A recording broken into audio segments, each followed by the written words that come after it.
komentaryo, isyu, serbisyo publiko. Aksyon Radio! Sa Bacolod, Aksyon Radio! Aksyon Radio! Ang inyong mabatian, isa kabilayaran ng programa. Kung anuman ang ginhambal sa natungdan, wala kahilabtanan ang tagdumanahan sining waragwagan. Madamugid nga salamat.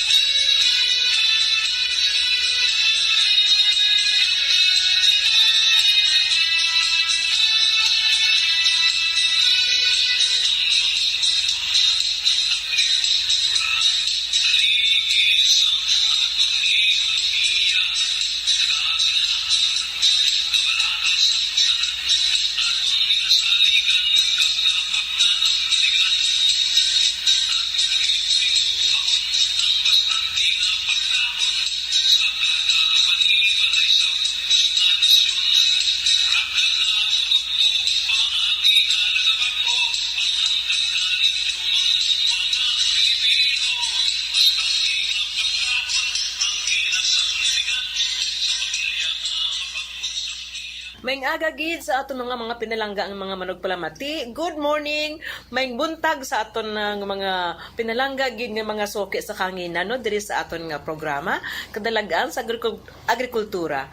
Ini ang inyong anchor Lucila Perartilia nagatamyaw sa aton mga manugpalamati, sa aton mga fisher folks, mga farmers naton, aton nga mga farm laborers, mga farm workers, kag tanan-tanan nga stakeholders sa aton sa agrikultura. Maing agagid no medyo madugay nga wala kita tamyawanay pero subong nga aga nang dalaw naman namon sa inyo ang informasyon, updates kag mga programa diri sa aton nga programa. Kag of course ini nga programa ginasakdag sang Department of Agriculture Regional Office 6 sa pagpanguna ni Regional Executive Director Ma'am Remilio Ricoter, kaupo ng niya duha ka Regional Technical Directors na sina Engineer Albert Barogo kag Dr. Peter Sobrevega. Sini nga aga kag ini man of course sa programa ginadulong gid sa inyo sang Office of the Provincial Agriculturist sa diri sa Provincial Government sang Negros Occidental sa pagpanguna sang atong gobernador Eugenio Jose Bong Lacson, kaupo ng iya nga Vice Gobernador Jeffrey Ferrer. Kag of course ini man nga palatuntunan ginasakdag sang Office of the Provincial Agriculturist sa pagpanguna sang aton nga Provincial Agriculturist Dr. Edmundo Raul Y. Causing.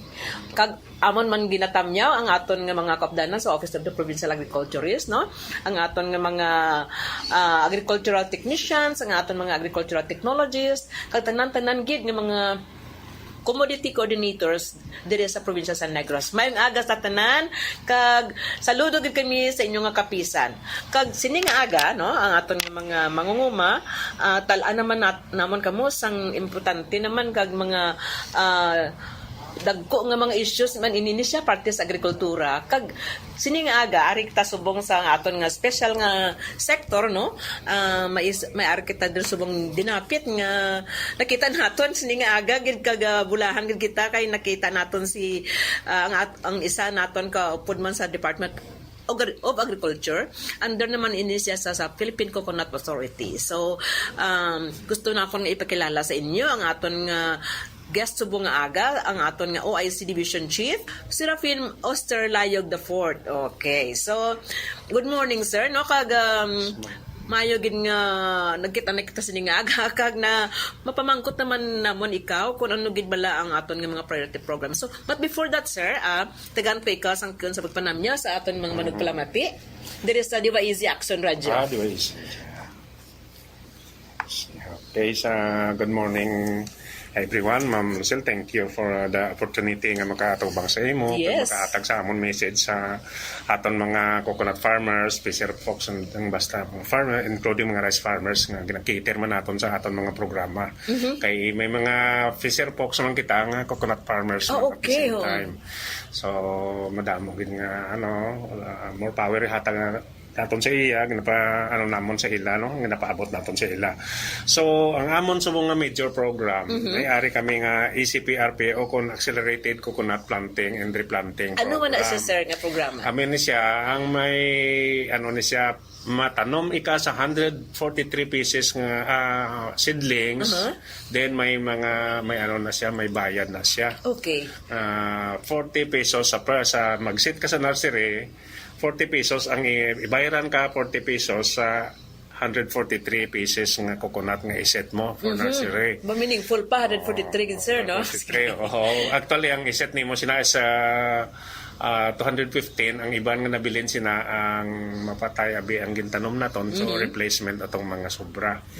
So ang second phase na after 6 months nga natanom mo na siya nga maayo na siya nagtubo, bayaran ka another 45 pesos. So bali ang bayad sa isa ka bilog nga gintanom mo is 85 pesos. Mga incentive, coconut incentive na siya, mga incentives. Okay, that's beside the fact, sir, nga ang atong seedling nga ginaano is free man na, ginhatag man na sang PCA sa ila. No, may mga ara kita nga sa na mga hybrid pero so far abi daw pag-agi to sang calamity naton tong audit nga to na supposed to be subong tani nga tuig kami ang recipient, Negros kita ang recipient sa mga hybridization nga to nga mga replanting namon, pero daw na ano abito pagbagyo na igo nga itong seed farm dito sa Bohol. So ini siya, ikaw niya mapili sang imo gusto nga iset, either dwarf or tall coconut tree, kung ano nga variety yung gusto Diyan sila mo. sila makuha sina. Kung ang ating mga farmers. may ara nga may nagabaligya diri nga mga nagabaligya manda nga mga seed nut supplier or pwede ka mo makaprocure sa inyo kauglingon kung may mga nagastanding na kamong daan ka pamunga. Dira ka mo magkuha, dason iset nyo, then later ko akatuhan sa amon agriculturist i-geotag kung ara nagigay-plastara mo na isulod ka sa master listing. Okay. Oh. So pagtanong pa lang ang daan, sir, dapat nakakontak na sila sa inyo. Yes, pag-sit mo pa lang sa nursery kay dira naton i-process ang payments ang pag-sit sa sitting pa lang sa seed nuts nga naka-intend ka, then maabotang ang imong pangalan sa master list naton.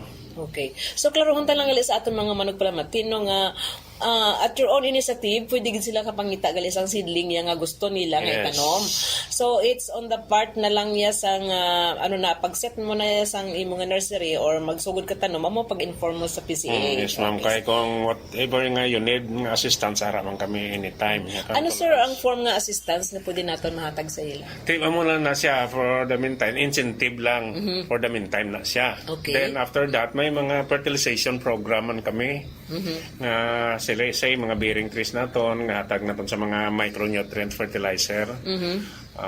Last week to gani, dito kami sa food kuman si PA sa Alimatok kami dito nang distribute sa sang rice nga ano to sang RCEP nang distribute kami sa micronutrient naman para sa kalubihan kay may mga target man kami nga programa dito sa Cadiz City. Very good, good na, sir. So, minute to sir, when you say micronutrient Micronutrient fertilization, so ano na sir, in the form of ano na siya, organic or inorganic fertilizer? Usually may organic kami nga ginahatag. Okay. Kay papilion tamang napili man ng tao, may mga areas kita nga hindi siya sa inorganic.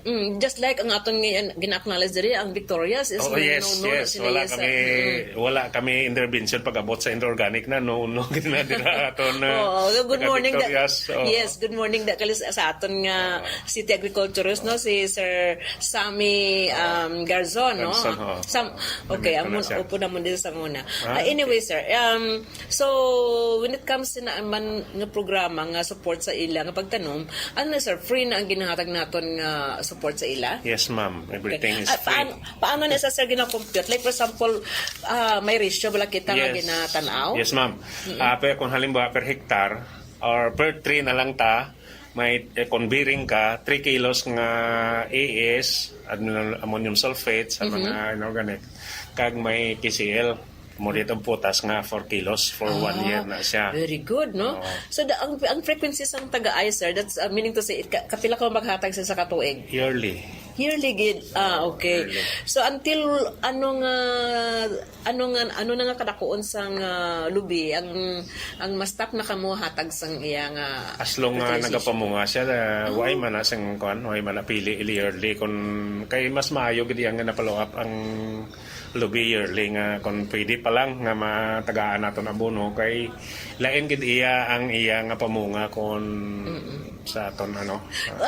Bali, sir, pwede ta ma-backtrack do tayo sa aton nga discussion, no? So, pwede naton balikan kung ano gid bala ang advantage, no? Mga advantages kung nga as a farmer, kinahanglan niya nga mag-integrate sa coconut sa iya nga, nga talamnan. Ano, sir, ang mga makuha, ang mga perks bala, sir? Ano ang pwede nga idulot sa nga mga bintaha sa aton nga mga manguma, mangisda, or mga adapters naton sa coconut farming? Kay siya na ma'am kung nasiling naton bala nga multi story nga planting, may added income kasang sa single plant ka Yeah, lang. so added income. Added income gina siya, number 1 gina siya.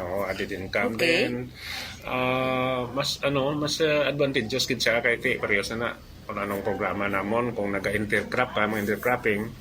May mga intercropping programs mo kami. Ihatag kung nag-intercrop ka sa muna nga area mo.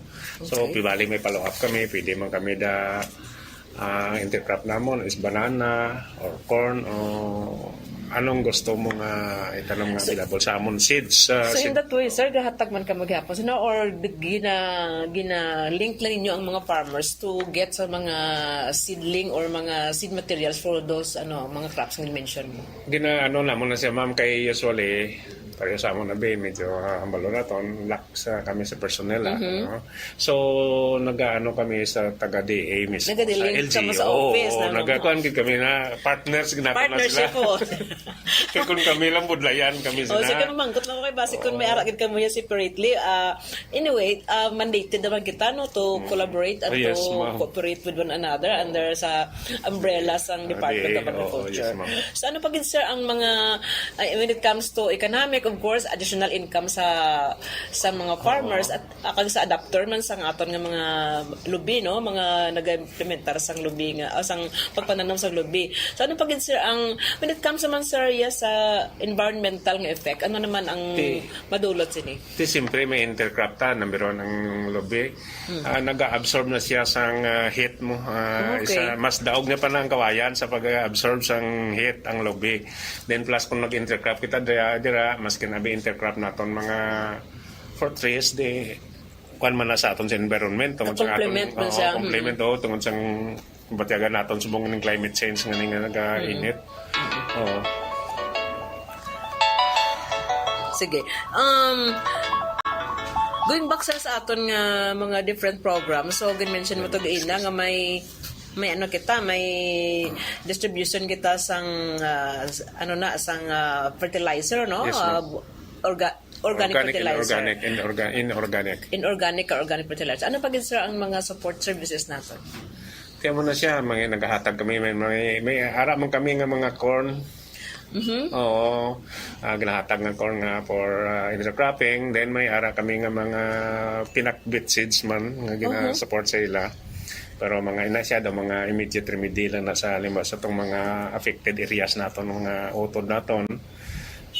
Para maka-income sila dali-dali. Bala kahit yung mga kuwan na siya mo. Pero siya mga last mga short crops. Short crops, short gestation crops, Okay. So, you mentioned a while ago, sir, nga may programa kita sa rehabilitation o bala sa kundi nag-agi di sa aton ang Odette, no? So, when it comes to your special nga sector sa coconut naton, sir, mahambal mo bala pila ang estimated damage sang ang nagaligad nga Odette? Kag ano naman ang mga programa to rehabilitate? Yes, ma'am. So, it's sad nga nagkaara kita sang audit, no? Bagyo, last time sa dito sa mga southern areas. So, sa amon intervention, subong, that's why ganing nga area ko, ma'am. Kay mag-coordinate kami diri sa aton diri kay kay Dr. Kausing sa UPA and sa PDRRMO nga nga may intervention kami dito. May padala kami nga sa 7 ka tsenso para balang ikat ina ang mga Kratumba, nga lubi nga hindi bala mapuslan kag para nang iba na disturbo sa dalan ti ikat na mo na siya. Ang kuan naton sina bali ang farmer na kung willing nila nga ipasarahin na siya pwede gihapon, pero ang amon nga ginabayad may bayad kami sina amon na ang operator kag mga helper sa pagkat sinang mga lubi nga naglapta unless nga gusto mo iya nga pasarahin sa imo di ikaw iya added income mo mo na ikaw imo na siya iya nga bayaran okay. mo. Oo. So sir, ano nga mga areas naman na sir ang gravely affected sa sina nga programa? Hinubaan, Sipalay and Kawayan. So more or less ang toppled down ginamon mga more than kuan na gid na siya mama. Totally down gid oo, mga more or less mga 8,000. 8,000 ba kanugon sir no? Sa biring pa lang na. Way labot pa lang. ang mga non-bearing kay wala namon giniisip tong mga non-bearing kay ang bearing ang importante. So siguro ang mga estimate namon din nga na damage ang coconut trees naton diri sa southern portion sang area ta mga more or less mga 60,000 including na mga bago mga ano pa ng mga linghod pa, mga newly planted, kay tigin bahaan. Okay. So, kadako gali sir sang magiging impact sa when it comes to production no sa aton nga lubi because kadamo gali sang na pinsala gid. So, gin-mention mo gina nga 8,000 kabilog ang sa fruit bearing na sila nga mga trees. Kag tapos muligan nato ang mga farmers nga or ang mga aton mga planters dira no nga mga farmers naton nga makakas ina sa mga obstruction sa dalan, sa waterways or wherever nga dito sila. So ang matabo na sir. So ang aton nga gina-inform naton gali dada ang sa Kawayan, Hinubaan kag Sipalay. Ano gani sir nga mga adlaw kamo didto? Kay siguro nagapamati sila subong sa aton nga nga radyo kag ma-inform na nga daan sila para makapreparar sila. Ano sir nga mga pizza? Mga on-call man kami ni time mo pag Martes na Lunes sa office, kung Martes na siya dito sa field ang tawo namon, then nag-hire kami dito sang isa ka contractual mag-monitor sa sining gina-obra. Okay. So pan lang inang at any given time lang mag-aligmat ning sila sa schedule nga pagkakataon dito. Kag ang purpose sinama nga nang iba na siya nga tipuno naton ikatabi kag ipang plastar na kuhaon sa kalsada. Butangan naton na siya sang log traps. Log traps kay ti nabalaan mo kung madunot ang aton nga mga coconut trunk. Istara na siya sang renovitol o kung bagangan. Oo, mga yes, so, mga pest. Mahimo kami na log trap, but silingon bala, may 1 meter kami sa buong apat. Nga lubi, ang inutod, butangan nato das ang mga medium nga sinarahe abe or sawdust or kaudang or mga ano bala ng madunot. Mga nang hapos lang ma-decompose ng mga materials. Then may mga green muscardine fungus kami na sina nga ibutang para kung kay dira na sila mag-itlog. Mabalay, mahimo na nila nga breeding ground. Mahimo na siya ma-sterile ning mga iya nga itlog kag okay, hindi na hindi na siya fertilize. Siya mo na siya nga para makontrol isa sa mga control measures naton para nga hindi magduging ang mga renovator na magtukaw sila mag-atake.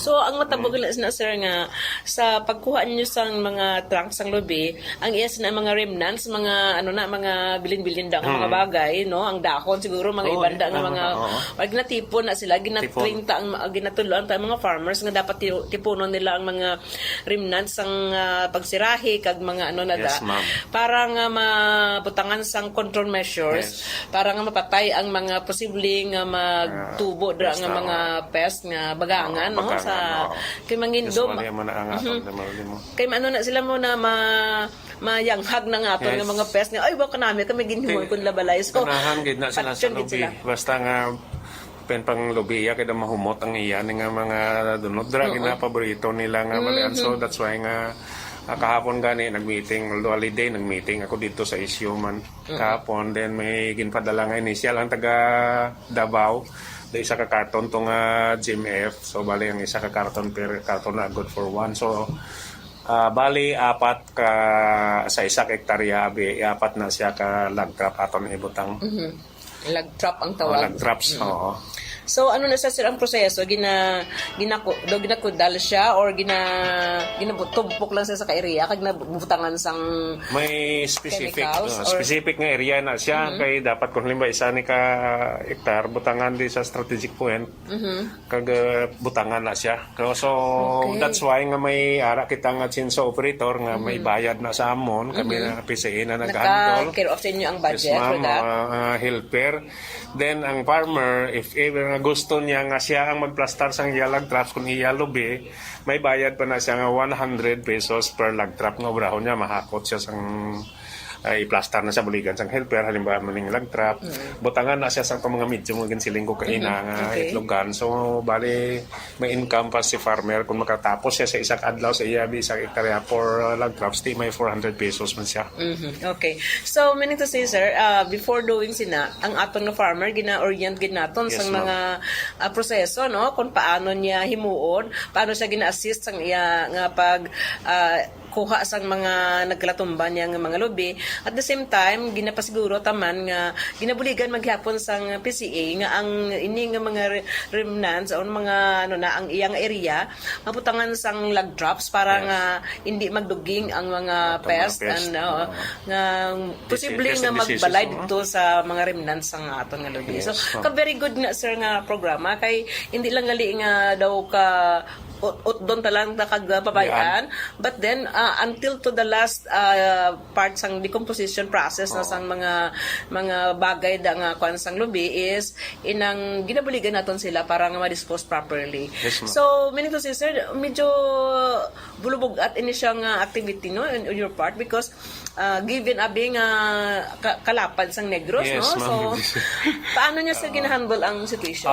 May mga ano kami, that's why gani nga ari ako diri ma'am kay siyempre ang aton niya buligan aton ni siya mo Yes, problema ni. So that's why nga coordinate ako di sa aton sa OPA din sa Provincial Disaster Risk Management Office kay buwas kung i-plaster namon bala kung ano ang mga guidelines nga aton himuon. Yes. Then ang number one kita mon manda nga ginasali nga isa nga magabulig sa amon ang LGU mismo. Yes, of course, no? Although makuha man kami dira sang tawo nga ikuan man handle man tanan sang PCA. Then after that may ang actually dog pila man lang total primero ang target namon for replanting the mga 130 hectares. So ginugangan kami 186 para lang gid sa mga Typhoon Odette nga mga Wow, areas nga very for good. rehabilitation nga for replanting.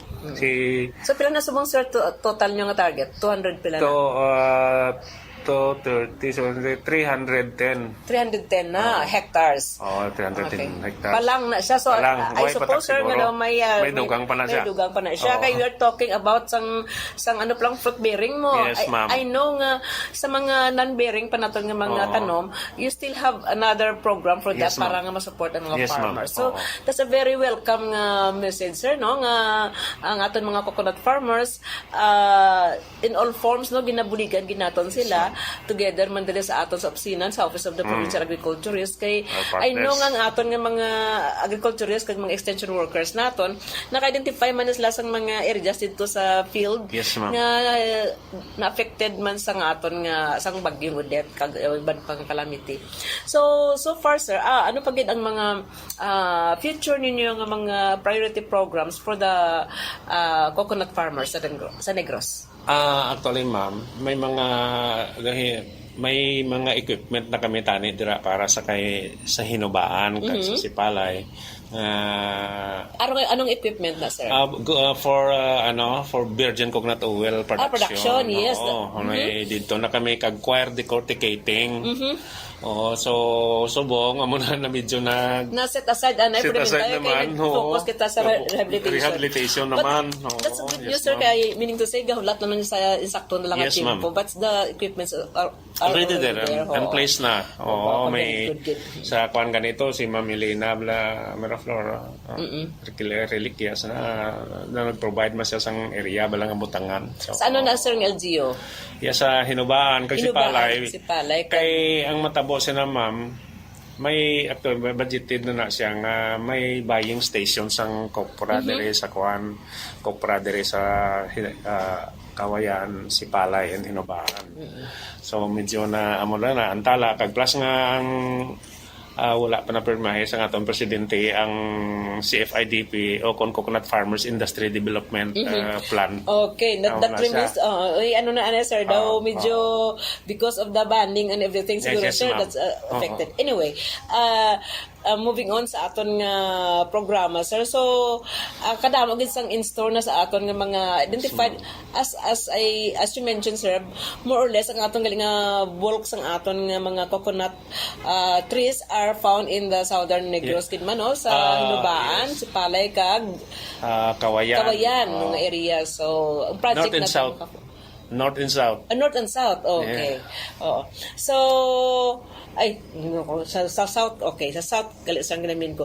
Anyway, meaning to say na, ang aton nga mga partner LGUs dira, no, very, gid kamo, very blessed gid kamo to have with you sang PCA naton nga programs because na-identify na kamo nga daan kag for future na gid nga mga implementation sa ang mga programa. Galing kay medyo naantala lang because of the UDET and of course, ang aton nga mga political nga mga activities pa, no, more or less ano man na siya. Pero I think ang ginambal mo gina, sir, are already in store, no, on the pipeline naman na siya nga implementation. Kag we're very happy to know all the programs also. Kag kabay pa nga aton nga mga listeners dahil nakabatian man ninyo ang mga maayong nga mga programa sa Philippine Coconut Authority nga gina-target man ang aton nga mga coconut farmers kag planters. So sir, balikan talang do tayo siguro, sir, ang paano naman subong ang presyohan na isang kopras Last week the 48 to 52 okay, per kaang kilogram. per kilogram. Kaya ginagamit hapon nato na sir sa mga sa oil production, di ba, no? Kag ang ako na hibaluan nga ang aton nga coconut oil is more healthy, you know, healthier than the rest sang aton nga mga mga oils available in the market. So ako sir, I still go for linoleic acid na yan namin sir, ang coconut oil ginaton niyo. So mahigit kay ang aton nga Department of Agriculture under sa Philippine Coconut Authority no nga programa niya tagaan gid niya sang dako man yang atensyon ang atong mga coconut farmers, mga oil producers naton diri sa Negros nga maka-contribute man sa atong na development.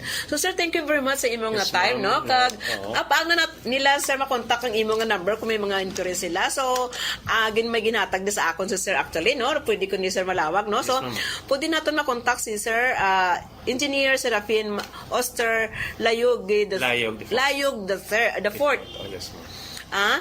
Sa number ngini, no, kung may mga pamangkot kamo party sa Philippine Coconut Authority, so dial lang ninyo ang 0918-331-8055. Libaton ko 0918-331-8055. Kag of course, mara sila landline nga gina-provider, no? Landline number is, ang aton nga area code is 034-714-4612. Sa liwat, 034-714-4612. Ang akong ginahambal nga 034, amo na siya ang area code. Pero ang ilagi dyan nga landline is 714-4612. Okay, so there you go mga aton nga mga pinalanga nga mga manugpalamati. Kabay pa nga nakakuha naman kamo sa mga informasyon, updates, no, sa aton nga mga programa diri sa Department of Agriculture, ilabi na gid sa atong na Philippine Coconut Authority. So sir, last message naton sa aton nga mga farmers. Oh yes, sa aton mga coconut farmers, inyo man siguro nakita nga amon dira nga intervention sa inyo daway man kami nagakulang. Kung kaysa kulang-kulang gid man abi, pero bot silingon nga kami tinatagaan ginamon na priority kung ano ang ginahatag sa amon nga para gid na sa inyo ginahatag ginamon na siya. Kaya ang gusto man namon nga later on maging successful man naton mga coconut farmers sa ila pagpangabuhi dira nga area. Okay. So hindi man sila magkataka kay kami ginapangayo man namon ng ila bala mga support sa para sa implementation sa amon programs kay ti kun wala aton coconut farmer wala man kita sing mahimo nga ari diri sa ibabaw. Okay. So, thank you so much, no? Kabay pang pamati naman kamo sa liwat naton ng mga programa dali sa kadalagaan sa agrikultura. Ini ang liwat ang inyong anchor, partner sa progress dali sa Negros Occidental, Lucila Pirartilla. Padamong salamat kag Abansi Negrense. Action Radio!